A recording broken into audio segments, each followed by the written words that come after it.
আলহামদুলিল্লাহ, আল্লাহ হায়াতে রেখেছিল তাই বেঁচে আছি। তবে আমি যদি বেঁচে না থাকতাম তাহলে অনেকেই খুশি হইতো। আমি জানি না এটা কেমন আপনাদের ফিলিংস, যে কারোর কোনো বিপদ হলে মরে কেন গেল না, আলহামদুলিল্লাহ ভালো হয়েছে।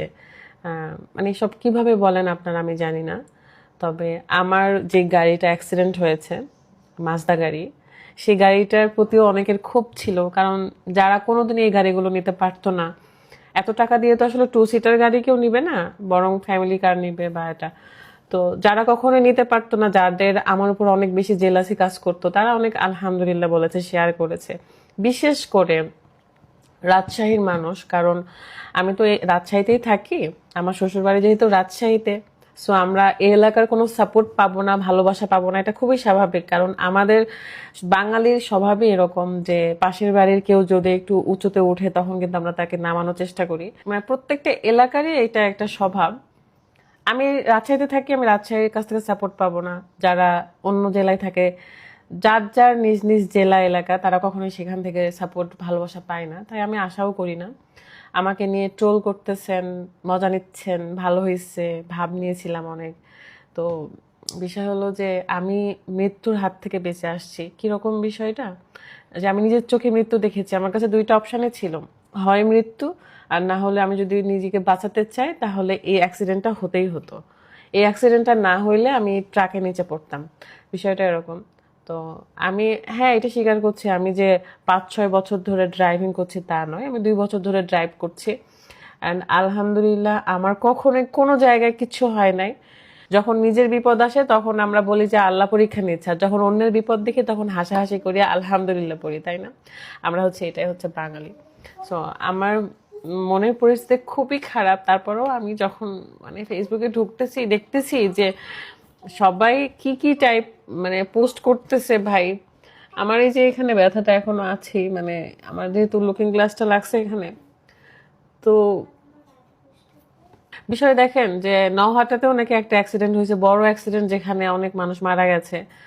আল্লাহ সবাইকে বেহেশতবাসী করুক। কিন্তু সেইটা নিয়ে কিন্তু কোনো নিউজ হয় নাই, কোনো কিছুই হয় নাই। কিন্তু ফারহানা বিথি যে অ্যাক্সিডেন্ট করছে এটা নিয়ে নিউজ করতে হবে, ফারহানা বিথির কি হইলো এটা নিয়ে নিউজ করতে হবে। মানে সবকিছু মিলাই না, মানে মনে হচ্ছে যে উম, আমরা মিডিয়ার মানুষ, তাই আমাদের যদি কোনো ক্ষতি হয়, মানুষের ভালোই হয় যারা মিডিয়াতে কাজ করে, কারণ তারা 2 পয়সা কামাইতে পারবে, ভিডিও নিতে পারবে, ইন্টারভিউ নিতে পারবে, 2 পয়সা কামাইতে পারবে। আমার কথা বললেই তো ভাইরাল, আমার কথা বললেই তো হাজার হাজার ভিউ, টাকা কামাইতে পারবেন, তাই না?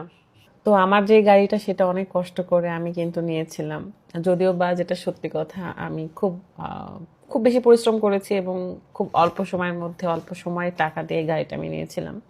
সবার আসলে টাকা থাকলেও এইসব গাড়ি কেনার ধক থাকে না, কারণ এগুলো হচ্ছে শখের জিনিস। এত টাকা দিয়ে মানুষ ফ্যামিলি গাড়ি নেবে, বড় গাড়ি নেবে। তো বিষয় সেটাও না, আল্লাহ বাসাইছে, বেঁচে আছি। আমার ওইখানে অটোওয়ালার যেগুলো যেগুলো ক্ষতি হয়েছে বা অ্যাক্সিডেন্টে যার যার যে ইনজুরি হয়েছে, সেগুলো সব খরচপাতি বা অটো ঠিক করে দেওয়া বা এগুলো সব কিছু মীমাংসা হয়ে গেছে।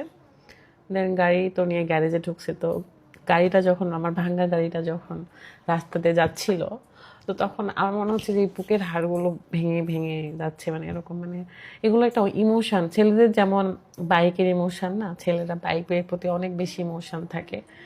তো আমার না কারের প্রতি ইমোশন। অ্যান্ড আমার গাড়ি মাজদা গাড়ি। সো যখন অ্যাক্সিডেন্ট হয়েছিল তখন রাত কিন্তু বাইরেই ছিল, বাজারের দিকে, রাজশাহীর ভিতরে শহরের দিকে ছিল। আমার অ্যাক্সিডেন্টের কথা শুনে 10 মিনিটের মধ্যে সে ওখানে গিয়েছিল। রাতের গাড়ি তো ঠিকই আছে আলহামদুলিল্লাহ। সবচেয়ে বড় কথা, আমার জন্য এটা এখন অনেক বেশি চ্যালেঞ্জিং এর একটা বিষয় যে আমার এই গাড়িটা ঠিক করতে হবে। আদৌ আমি কতদিনে ঠিক করতে পারবো এটা, কারণ প্রচুর টাকা পয়সার বিষয়, এই গাড়ি ঠিক করতে প্রচুর টাকা লাগবে। আপনারা যারা বলেন যে ভিডিও করে করে টাকা উঠাই নিব, ভাই ভিডিও করে আপনি একটু, যারা ফেসবুকে আসলে কন্টেন্ট বানান তাদের কাছ থেকে একটু শুনে নিয়েন, বা তারাই জানে যে ফেসবুকে এখন টাকা পয়সা দেয় না। ফেসবুক এখন কিছুই দেয় না, কোনো ডলার দেয় না। তো বিষয় হলো যে ফেসবুকের টাকা দিয়ে ঠিক করা তো পসিবল না, অনেক বেশি চ্যালেঞ্জিং একটা বিষয়। আমি আমার মাজদা, আমার শখের গাড়ি, আমি কখনোই এটা তো সেল করবোই না, বরং এটাকে ঠিক করার চেষ্টা করব, ঠিক করে আবার কাম ব্যাক করবো ইনশাল্লাহ।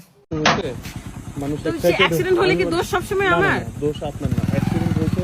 সুন্দর করে কথা বলা যায় আসলে। সুন্দর করে কথা বলা যায় না? অ্যাক্সিডেন্ট হলে মানুষ এক্সাইটেড হয়ে যায়। না, আমিও তো মরে যেতে পারতাম। আপনিও মারা যেতে পারতেন, আপনার গাড়িও কিন্তু ব্যাপক তাহলে ক্ষতি সে হয়েছে। তাদের মেয়ে হলে কি তারা এরকম করে ভিডিও করতো অন্তত, মানে ভাইরাল এখন হওয়ার আপনি জন্য? যেটা বলতেছেন যে মহিলা মানুষ হিসেবে ভিডিও করছে, এটা হয়তো উচিত হয় না। না, না, মহিলা মানুষ না, যখন ছেলেরা excited করছিল। হয়েছে, আপনি কথাটা বুঝুন। এক্সাইটেড শুধু আপনি, শুধু ওরা ভালো সাধারণ আপনি- মানুষ তাই এক্সাইটেড জন্য আমার ভুল কথা নাই, শুনেন, কিন্তু আমি আমি মিডিয়ার বলি, মানুষ জন্য আমার আমি বলি সব না, ভুল। মিডিয়া এই আমার মাথাটা লেগেছিল, তাই ফেটে চুরমার হয়ে গেছে। আল্লাহ হায়াত দিয়েছিল জন্য হয়তো বেঁচে গেছি। অ্যাক্সিডেন্টের পর আমার গাড়ি থানাতে হেফাজতে রাখা হয়েছিল এন্ড সব রুলস কমপ্লিট করে গাড়িটা বের করা হয়। এমনকি যার যা ক্ষতি হয়েছে অটোওয়ালা থেকে শুরু করে অটো ঠিক করে দেওয়া, চিকিৎসার খরচ সবকিছু দেওয়া হয়েছে। আমার তো আজকে বেঁচে থাকারই কথা ছিল না, আমি তো ভেবেছিলাম যে আমি মরেই গেছি, কারণ ট্রাক এমন ভাবে আমার দিকে ধেয়ে এসেছিল, আমাকে চাপ দিচ্ছিল যে আমি অল্প একটু জায়গার মধ্যে দিয়ে বের হওয়ার চেষ্টা করেছি, কিন্তু সেখানে অটো ছিল জন্য আসলে অটোর সাথে পুরা ধাক্কা খাই, দেন গাছের সাথে।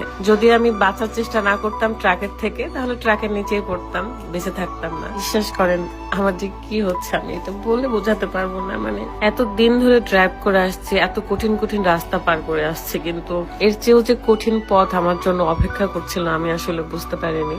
যাক, সবাই ভালো আছে এটাই আলহামদুলিল্লাহ। আর এদিকে আমার মন, আমি হচ্ছে রাস্তায় অ্যাক্সিডেন্ট করছি, একটা ট্রাককে ওভারটেক করতে যে আরেকটা ট্রাক সামনে আসে, সেই ট্রাককে ওভারটেক করতে যে অটো আসছে সামনে, অটোর সাথে ধাক্কা লেগে আমার গাড়ির অর্ধেক ভেঙে গেছে। হ্যাঁ, এখন অটোওয়ালারা ভাইরাল হওয়ার জন্য আমার নিয়ে অনেক ভিডিও করতেছে। ভিডিও আপনারা হয়তো সোশ্যাল মিডিয়াতে দেখতে পারবেন, হুদায় ভিডিও করছে, আমার কিন্তু মাছটা অলরেডি অর্ধেক ভেঙে গেছে। হ্যাঁ, আর মানুষরা ভিডিও করতেছে ভাইরাল হওয়ার জন্য আমাকে নিয়ে। আমি কিন্তু বললামই, একটা ট্রাক আসছে, সেই ট্রাককে ওভারটেক করতে যায়, আরেকটা ট্রাক সামনে চলে আসছে, সে আবার ডাবল ওভারটেক করতে হচ্ছে, তখন কিন্তু অটো আসছে, অটোর সাথে ধাক্কা লেগে আমার গাড়ি শেষ। অটোওয়ালা সবাই ভালো আছে, কিন্তু আমাকে ভয় দেখাচ্ছে। অটোওয়ালা কিন্তু মরে যাবে, মানে আমাকে নিয়ে ভাইরাল